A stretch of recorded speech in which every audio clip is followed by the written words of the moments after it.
Homeless veteran slept outside Jim Carrey's studio. What he left there at 3 a.m. changed everything. When Jim Carrey walked out of his private art studio at 3:17 in the morning and saw a man sleeping against the wall, he didn't call security. Tuesday, November 12, 2019. Brentwood, Los Angeles, California. The air was cold, 52 degrees. The street was silent except for distant traffic on Sunset Boulevard. The man was curled against the brick wall. Military jacket, worn green canvas, patches ripped off, a backpack as a pillow, his face weathered, deep lines, maybe 50 years old, maybe 60, hard to tell. Jim stood there, 6 feet 2 inches tall, paint-stained jeans, black hoodie, the rubber face completely still, just watching. He'd been painting since midnight, canvas after canvas, bright colors covering dark thoughts, the usual 3 a.m. routine. Paint until the thoughts stop screaming. But this was different. There was a man sleeping outside his studio. Stay with us through this entire video, because what Jim left next to that sleeping veteran at 3 a.m. and what gets revealed about both their pasts will show you that sometimes salvation comes from the most unexpected place. Music. Jim walked back inside. Didn't wake the man, didn't call anyone. He just went back to painting. But here's what nobody knew.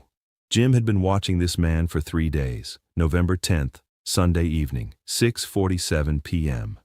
Jim had first noticed him sitting on the corner. Same military jacket, same backpack, holding a cardboard sign. Homeless vet. Anything helps. God bless. Jim had driven past, then stopped, backed up, rolled down the window. Hey. The man looked up, eyes that had seen too much. Yes, sir? You hungry? Always, sir. Jim handed him a $50 bill through the window. Get something good. The man's hands shook. Thank you. God bless you. Jim drove away. But he couldn't stop thinking about those eyes. November 11th, Monday, Veterans Day. The man was there again. Same corner, different sign. Served my country, lost my way. Veteran. Jim parked his car, got out, walked over. What's your name? Jim asked. Marcus. Marcus Webb. You? Jim almost laughed. The man didn't recognize him. Jim. They shook hands. Marcus's grip was strong, firm, military. How long you been out here, Marcus? 3 years, 2 months, 14 days. Specific, exact, like he counted every single one. What happened? Marcus looked away. Iraq, 2007, Fallujah. We were on patrol. 3rd week of deployment. I was 28 years old. Sergeant. Had a wife back home. 2 kids. Photos in my pocket. Marcus's voice went quiet. IED buried in the road. I didn't see it. My buddy Jackson did. He pushed me, saved my life, lost his. The blast took my leg. I woke up in Germany 3 days later. He paused, breathed. VA gave me pills for the pain. OxyContin, then Vicodin, then whatever I could get. Pills took the physical pain, created a different kind. Lost my job, lost my wife, lost my kids, lost my home, lost myself. He pulled up his pant leg, prosthetic, metal and plastic where his left leg used to be. Jackson died for me, and I ended up here, on a sidewalk. Sometimes I think he saved the wrong guy. Jim's face didn't change, but something behind his eyes shifted. You got a place to sleep? Wherever I end up, tonight, probably that alley over there. Jim looked at the alley. Dark, garbage bins, wet concrete. Stay warm, Jim said quietly. Trying to, sir. Jim walked back to his car, sat there for 11 minutes, just thinking. Music. But to understand what happened next, you have to go back. You have to go back past the movies, past the $20 million paychecks, past all of it. You have to go back to 1978. Newmarket, Ontario, Canada. A VW van parked behind a factory. Inside, Percy Carey, Kathleen Carey, their son Jim, age 16, no home, no money, just a van and each other. By day, Jim pretended to be normal, school, friends, jokes. By night, he was a janitor. Titan Wheels factory, 8-hour shifts, His entire family cleaning together, toilets, factory floors, whatever kept them alive. Jim's father had lost his job, accountant one day, homeless the next. "You can fail at what you don't want," Percy told Jim one night in that van. "So you might as well take a chance on doing what you love." Jim never forgot those words. Even when Percy died, even when Jim became famous, even when he had everything, he never forgot what it felt like to have nothing. November 12th, 2019, 2:43 a.m. Jim was in his studio, painting, a canvas of dark blues and violent reds, faces transforming mid-stroke. His phone buzzed, security alert, motion detector, someone was outside. Jim checked the camera feed, Marcus, sleeping against the wall, curled up, shivering. Jim put down his paintbrush, stared at the screen. Marcus's jacket had ridden up. His prosthetic leg was visible, metal gleaming in the streetlight. Jim's hands went still, the rubber face frozen. He saw himself, 1978, sleeping in a van, pretending everything was fine. At 3:17 a.m., Jim Carrey made a decision. Music. He grabbed something from his studio, walked outside, moved quietly. Marcus was asleep, breathing shallow, face peaceful despite everything. Jim knelt down, carefully, silently. He placed something next to Marcus, on the ground, right by his hand. Then Jim did something else. He took off his own jacket. Black, warm, expensive. He laid it over Marcus like a blanket. Marcus didn't wake up.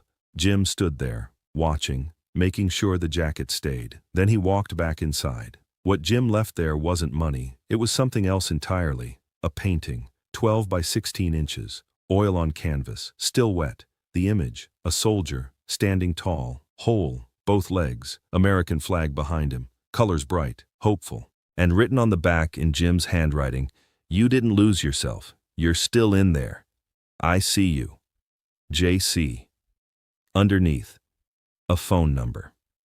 Jim went back to painting, but he couldn't focus. He kept checking the camera. At 6:34 a.m., Marcus woke up. He felt the jacket first, looked at it, confused. Then he saw the painting. He sat up, stared at it, his hands trembling. He turned it over, read the message. Music. Marcus Webb sat there on that sidewalk, holding a painting, wearing a stranger's jacket, and he cried. He cried for the first time in 3 years. At 6:52 a.m., Marcus called the number. Jim answered on the first ring. "Marcus? How did who are you?" "I'm Jim. We met yesterday, remember? The guy who gave me $50? "Yeah." "Why did you do this?" Jim was quiet for a long moment. "Because someone should have done it for my family when we had nothing, so I'm doing it now." "I don't understand." "You don't have to, just, are you hungry? Let's get breakfast." They met at a diner on Sunset, 7:30 a.m. Marcus still had the painting, wouldn't let it go. Jim ordered coffee, eggs, toast. Marcus ordered everything, pancakes, bacon, hash browns, orange juice. "When did you eat last?" Jim asked. 2 days ago, maybe 3. They ate in silence for a while. Then Jim said, "I want to help you." "You already did. The painting, the jacket, this food." "No, I mean really help you." Marcus put down his fork. "Why?" Jim looked at him, really looked at him. "My family lived in a van when I was your age. We had nothing. My dad lost everything. We worked as janitors just to survive. And you know what I remember most?" "What?" "How invisible we were, how people looked through us, like we didn't exist." Marcus's eyes filled with tears. "My son doesn't talk to me anymore," Marcus said quietly. "He was 8 when I came back, 15 when I lost everything. He's 19 now, won't answer my calls." Jim listened. Didn't interrupt. "I missed his graduation, his first date, his life. I was supposed to be his hero. I came back broken." "You're not broken," Jim said firmly. "You're surviving. That's harder than most people can imagine." Marcus wiped his eyes. "Why do you care? You don't even know me." "I see you, Marcus, and I'm not looking away." Music. That morning, Jim made 3 phone calls. First, his personal doctor. "I have a friend who needs help. PTSD, addiction, physical therapy, everything. Can you see him today?" Second, his lawyer. I need to set something up, anonymously, housing, treatment, job placement. Third, his foundation manager.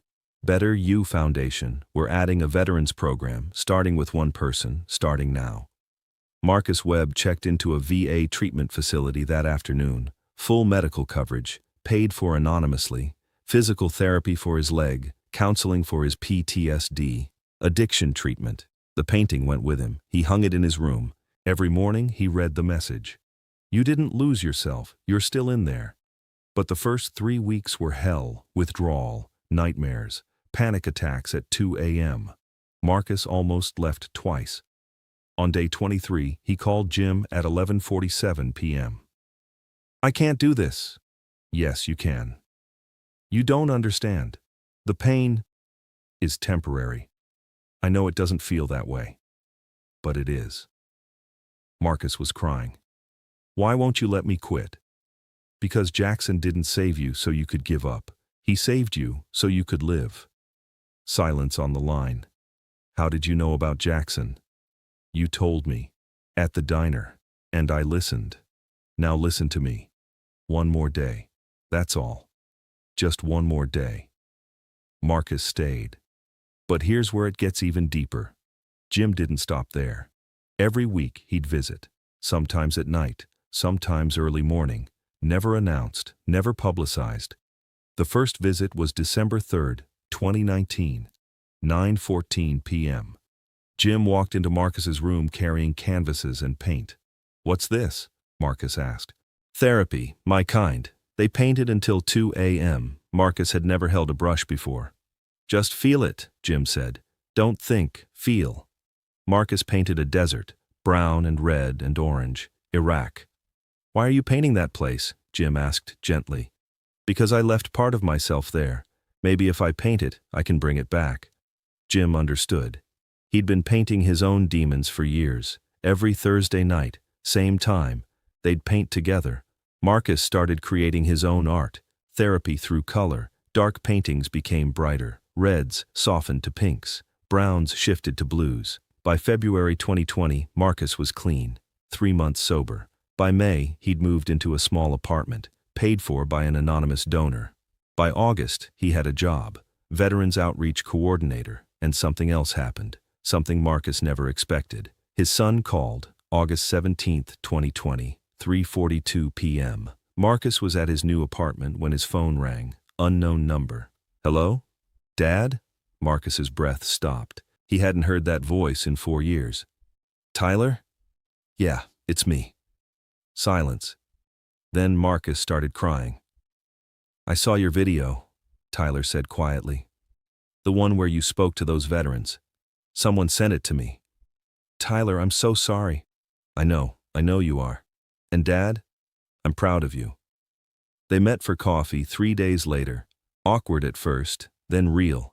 Tyler was 19 now, college student, pre-med. He looked like his mother. I thought I lost you forever, Marcus said. You did, for a while. But you found yourself, and that brought you back to me. By November, 1 year after sleeping outside Jim's studio, Marcus Webb stood in front of 200 homeless veterans. A year ago, I had nothing, Marcus said. I was sleeping on sidewalks, wishing I'd died in Iraq with my brothers, and then someone saw me. The audience was silent. Not just looked at me, saw me, really saw me, and everything changed. Jim was in the back of the room, baseball cap low, sunglasses on. Nobody recognized him. Marcus continued. That person taught me something. You don't need fame or fortune to save someone's life. You just need to see them, really see them, and care. The painting Marcus received that night now hangs in the Better You Foundation office. Next to it, a photo, Jim and Marcus, both smiling, both painting. The caption, November 12, 2019, the night someone saw, the night everything changed. Music.